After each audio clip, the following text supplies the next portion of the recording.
Dungeons & Dragons is your kind of thing, chances are you're already a big fan of the excellent Baldur's Gate Dark Alliance, the other Xbox D&D game.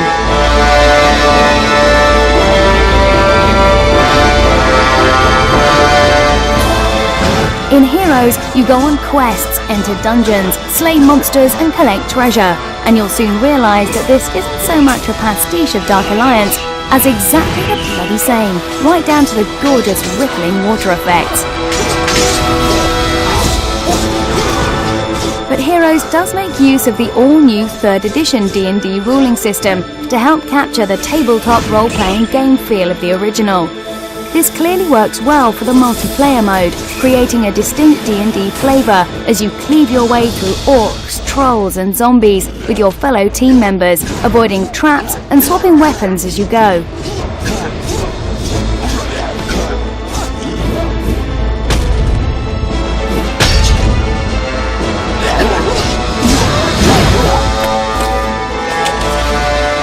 Each of the 4 characters, human fighter, elf sorceress, dwarf cleric and halfling rogue, has a range of muscle-flexing skills. These must be bought first, however, using the experience you've gained thus far. Spells are the most obvious area to be improved upon, along with bow skills, weapon proficiencies and a huge range of fearsome finishing moves. Ultimately, it's all about killing monsters, gaining the experience to become even stronger, and then killing even more powerful monsters. It's quite entertaining in its own right, but fancy new spells and skills aside, D&D Heroes doesn't really have much else to offer over Dark Alliance, except for its superb multiplayer mode.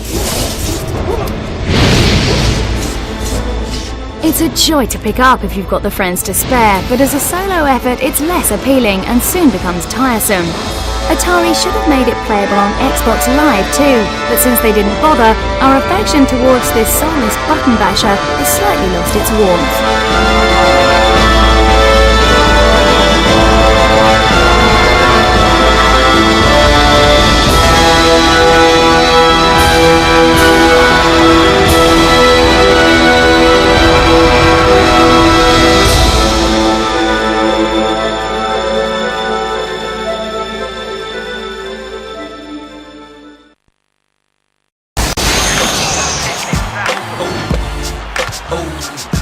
NBA Live 2004 is EA's most accurate basketball game in terms of stats, teams, players and stadiums.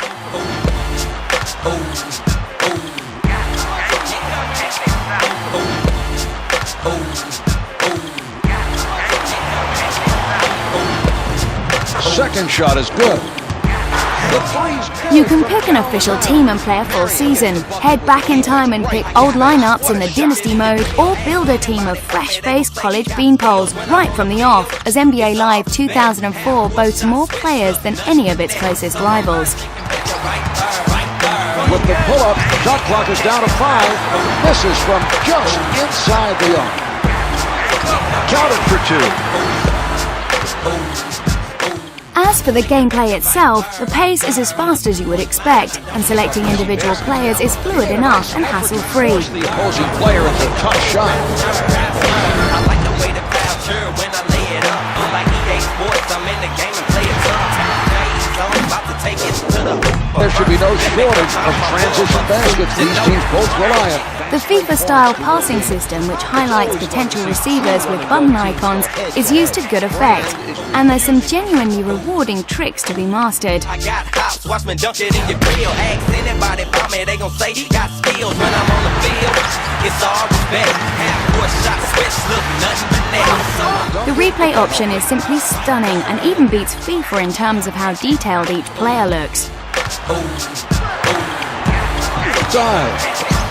Richard Jefferson throws it down. Kid with a heads-up play. He recognized the advantage and got him the ball up court for the basket. Freeder sends it back. He read the offensive play. Favouring realism over the arcade-style shootouts of the NBA Street Series, NBA Live 2004 is a perfect conversion of the whole sport, and EA have made a fabulous effort to recreate the big match feel of each game.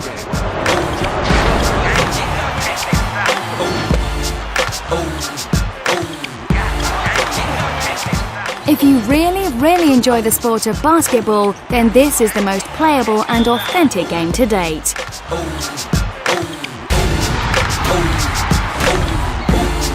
What you do.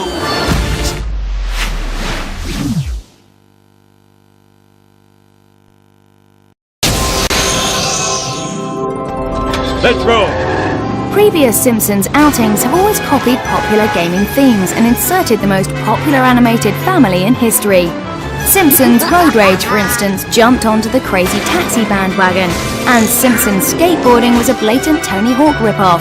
Unsurprisingly, both titles were equally rubbish. I have no insurance! Whee! Woohoo! All right! Got you now.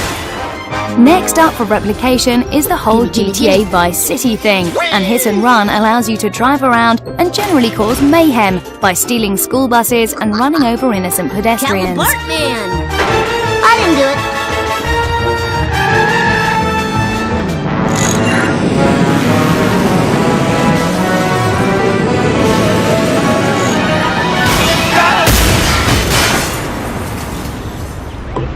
Eat my dust! You can steal cars and break things, but the line is drawn when it comes to murderous killing sprees, and the whole episode is based around humor rather than violence. I'll get you, Bart, just like I got Charlie and Nam. Afraid not. Afraid so. Afraid not. Afraid so. Oh, damn your lightning-fast wit. Mistakes were made. There's plenty of appearances from every Simpsons character, complete with voiceovers and animation, which mimics the cartoon perfectly. You jerk, I have puppies in this car.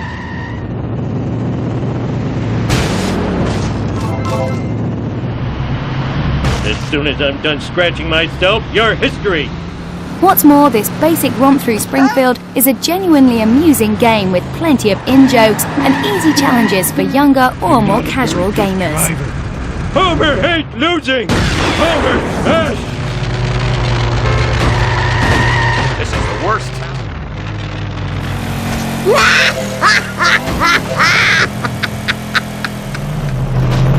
Is this going to affect my insurance? Hey, doggies! How about that, Smarts? Whee! I'm scared and disoriented. Make like my pants and split. Loser. Silence. I must get this comic into a Mylar bag before it deteriorates into near-mint condition. Heaven forfend. Beat it, you bum! Oh man, that sucks and blows. I have road rage and I know how to use it. Go!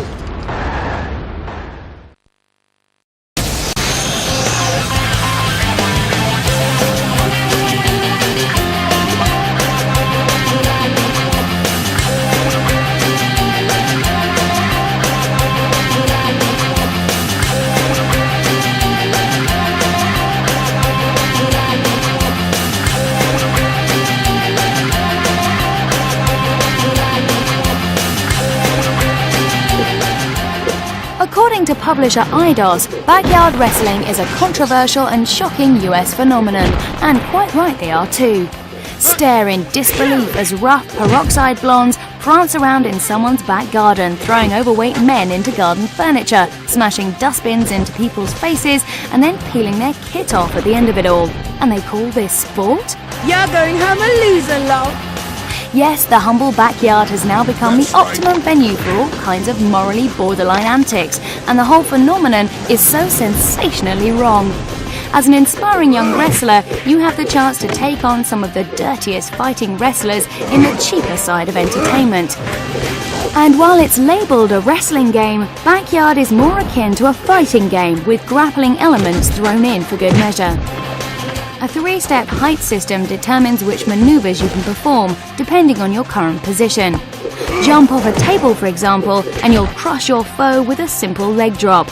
Take it up to the 3rd level by climbing onto the top of a prefabricated house, and you can leap off in your badly fitted leotard and really do some damage. The open arenas leave very little to the imagination when it comes to pulling off moves and utilising the handy equipment at your disposal. You can romp on a dirty mattress, opting to simply rub your groin region into your opponent's face. Or you can really go to work on those calendar models with baseball bats, folded chairs, pot plants, and even barbed wire. You can also set your opponents on fire if you really want to be labelled hardcore. Blood and breasts are the two main ingredients that make backyard wrestling distressingly compelling. It's violent, kitsch, brimming with silicone, and if you're slightly unbalanced and enjoy doing stupid things in your own squalid surroundings, then you might enjoy the insane notoriety that backyard wrestling has to offer. But please take note of the get out clause that IDOS have thoughtfully included in the title, and don't try this at home. Come back when you have training!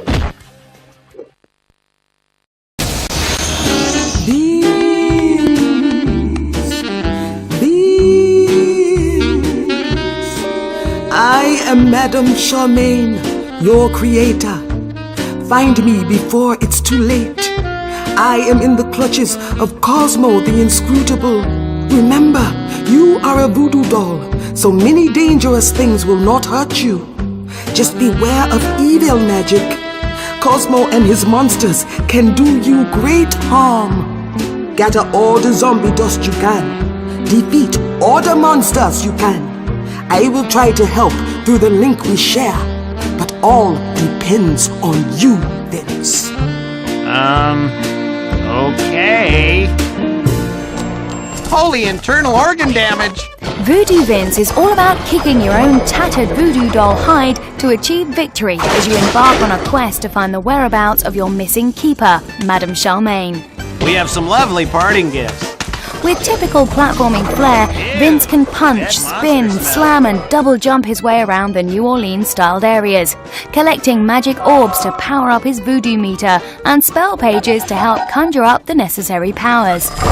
Vince can trigger his voodoo powers once the meter is filled to capacity, and these powers unleash a flurry of amusing antics. Vince can impale himself on hatpins, endure an attack from aliens, stab himself in the eye with scissors, and dissect himself with a chainsaw. Each specific attack will dispatch your lingering foes with amusing variety, and the riotous boss battle sequences up the self-abuse ante even further.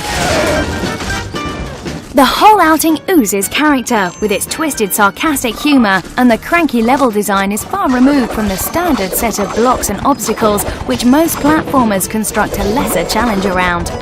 Beyond this, there's not a great deal of innovation, and while Bleep Industries have given us an outstanding first effort, we're unfortunately left wanting much, much more. Like, let's shake it, Daddy-O. We can't help but feel that the whole idea of injuring Vince to affect your enemies could have been explored a bit further, instead of just settling for the basic button-bashing approach of filling up your power meter. The lack of any decent save feature hurts too, and like most platformers, there's very little replay value beyond your first time round, even with all the bonus extras to play for. Still, this doesn't make it a bad game overall, and platform-style fans will take vast amounts of pleasure impaling themselves on this charming, highly polished romp. I'm okay.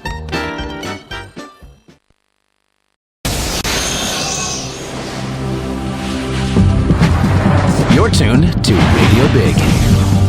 I'm DJ Atomica, the eyes and ears of SSX for spectators and competitors alike. Broadcasting live from my nifty little sound booth with access to over 262 mountain cams.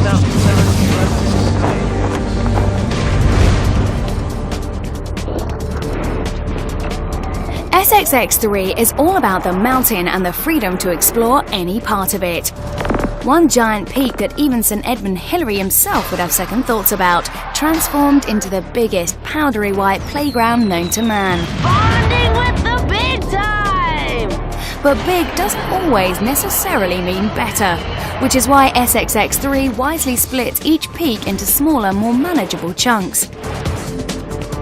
Board your way down the slopes and you'll be offered various challenges and set races, completion of which provides access to the higher slopes until you're eventually able to do the entire mountain in one single glorious run. It's not just the mountain that's big though, and everything about the SXX3's trip is exaggerated to the max, and there's good reason for this lack of realism. The higher you jump, the more time you have to pull off the assortment of tricks and spins on offer. And the more tricks you perform, the more your trick bar powers up, which in turn allows you to pull off the spectacular uber tricks. All this spectacular showmanship showers you with money, which can then go towards new equipment, raising your snowboarder's stats and changing your general appearance. 6 previous characters make a return, along with 4 new ones, including the lovely Allegra, by far the feistiest new entry to the SXX series. And you get shedloads of tricks and stunts to perform, including new Ubers and the Tony Hawk-esque hand plant system, which helps to keep things fresh. Plus, you can bop along to Radio SXX, featuring all the customary hit soundtracks. As with all EA Sports' big titles, SXX3 sports plenty of graphical gloss, but what's really lacking is a smattering of real innovation. SXX Tricky was brilliant, but this all feels a bit too similar. There's no denying that it's a worthy and entertaining snowboarding game that can happily sit side by side with Microsoft's AMP 2. It's less realistic, but definitely more fun.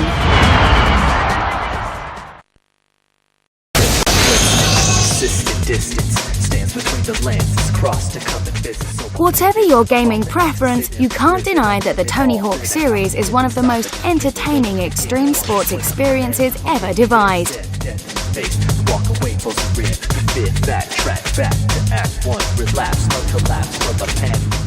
And with Tony's latest underground jaunt fast approaching, video game skating is about to rock once more.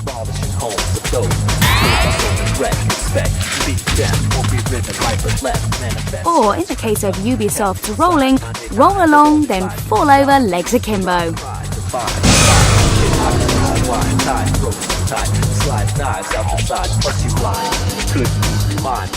You see, rolling is actually based on inline skating rather than skateboarding.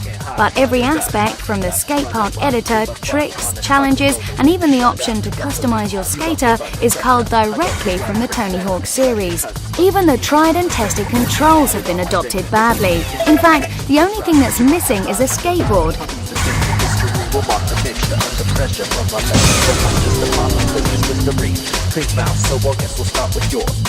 And unfortunately, that's where the problems begin. For starters, it's difficult to turn at speed, and because the environments are a bit on the small side, there are more than a few embarrassing moments where you'll run straight into a wall after landing a huge leap. Easing your pain so much it hurts. With megahertz, that be blowing up your headphones, I'm amped. The whole sensation of inline skating just isn't captured fully enough here because the control system is a poor imitation of a method designed for skateboarding. Blowing up your headphones, I'm amped.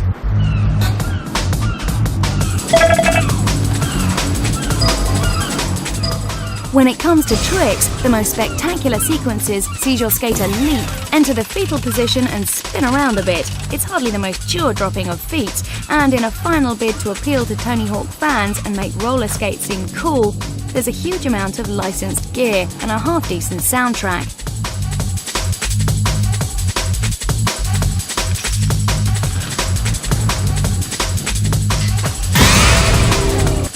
But ultimately, the flawed control system spoils an already pretty average Tony Hawk clone, and the grimy visuals and a complete lack of originality mean we'd rather head elsewhere for our skate thrills.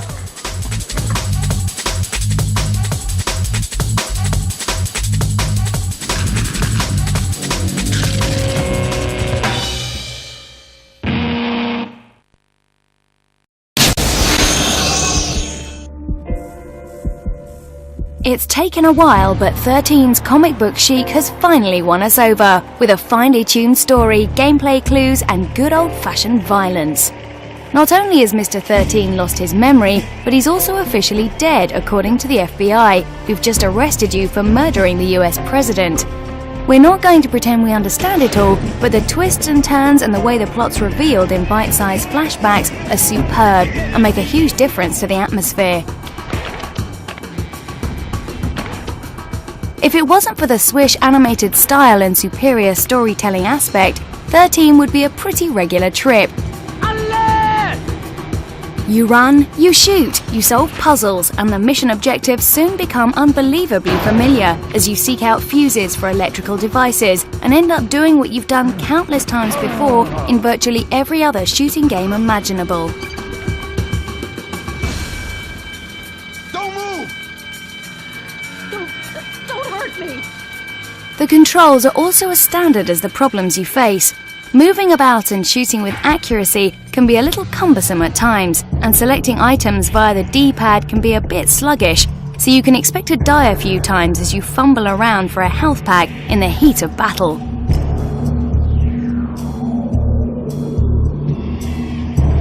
Yes! I will continue the work that my brother William started! And yes, there will once again be a Sheridan in the White House! Otherwise, 13 plays pretty well, and everything moves along quickly enough, despite the plot losing its initial focus after a while.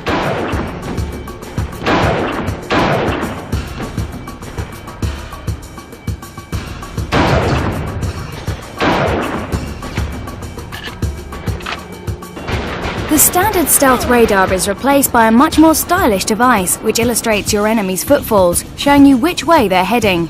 The comic book panels that pop up when you expire someone are a great touch also, and it's this stylish presentation which really elevates 13 above the competition.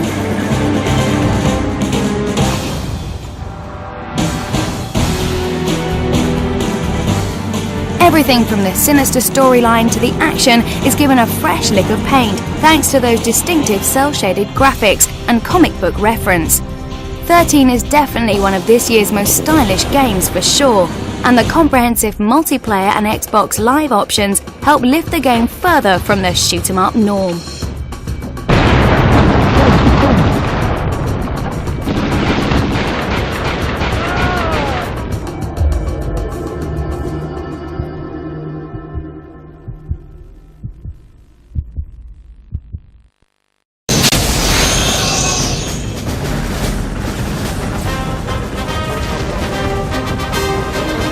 In an alternate universe, the mighty US is crumbling under the weight of a Great Depression.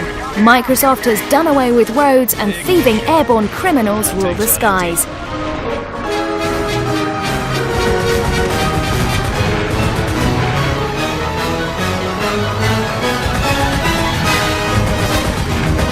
In every possible essence, Crimson Skies is an arcade game, and thanks to one small innovation, it's extremely user-friendly.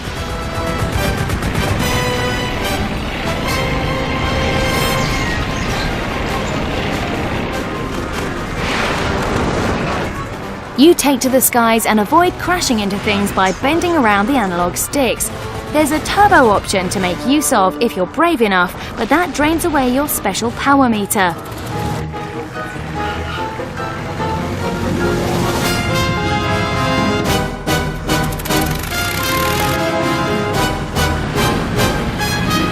This comes in handy when you need to perform high-flying aerial acrobatics, and you're able to flip your plane about 180 degrees and face the other way in a flash.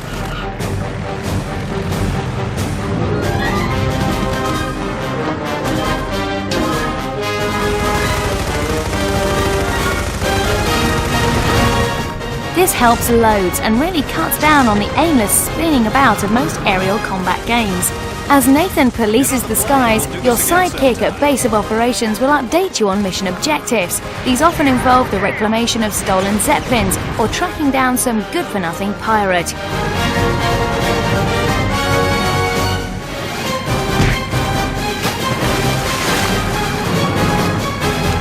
But to avoid any confusion when it comes to identifying a hulking great sky fortress, a handy compass points out your objectives in blue, enemies in red, and friendly gun emplacements in green. It's a simple enough system and one that works well enough. Below par story aside, there's nothing really wrong with Crimson Skies overall. It all looks superb, plays well enough, and is actually rather good online, but it's just about as standard as 3D aerial shooters can get. You fly for a bit, shoot, get out and man a gun turret, then go fly and shoot yet more. But if that's really what you're after, it'll do you fine.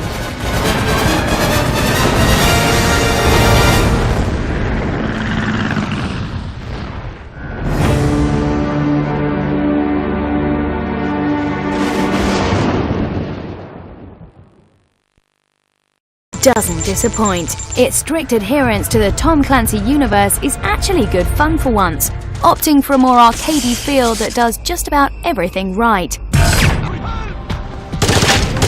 You always play as the bizarrely named Ding Chavez. You're always commanding the same 3 blokes in your squad, and thankfully, if one of the crew dies, it isn't instantly game over.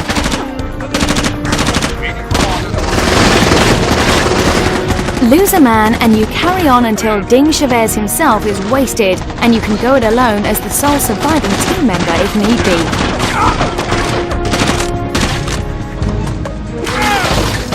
Send your guys in to clear out a room and they can normally pull it off without getting killed. Of course, they will die quite a bit if you don't look after them, and in blind moments of panic, the chances of shooting one in the back yourself is quite high. So it's essential to spare some thought to your own position and to where you send your men. It's a team game after all, and you're the one in charge. Threat eliminated. Choosing the correct tools of the trade before each mission doesn't amount to a great deal of difference, and going with the default option of machine guns and pistols is more than good enough. More important though is your weapon's handling ability.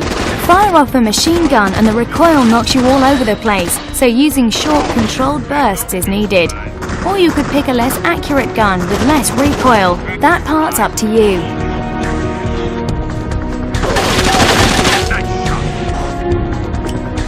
Soon you'll fully appreciate the skills required to stay alive, as Rainbow Six really is nails. Stick your head round a corner and you're dead. Blunder your way into a room and you and your team are history. 4 hits is all you can take, or if someone lobs a grenade at you, it's all over in an instant. And there are no health packs anywhere, of course, because that just doesn't happen in real life.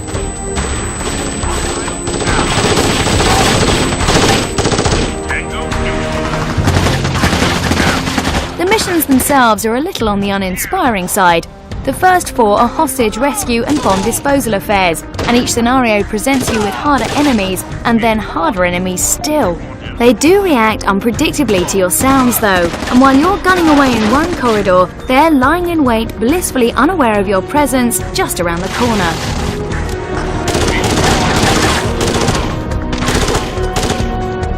Overall, it's easier to get into than most team war games, and a great place to start if you're looking for a massive new challenge.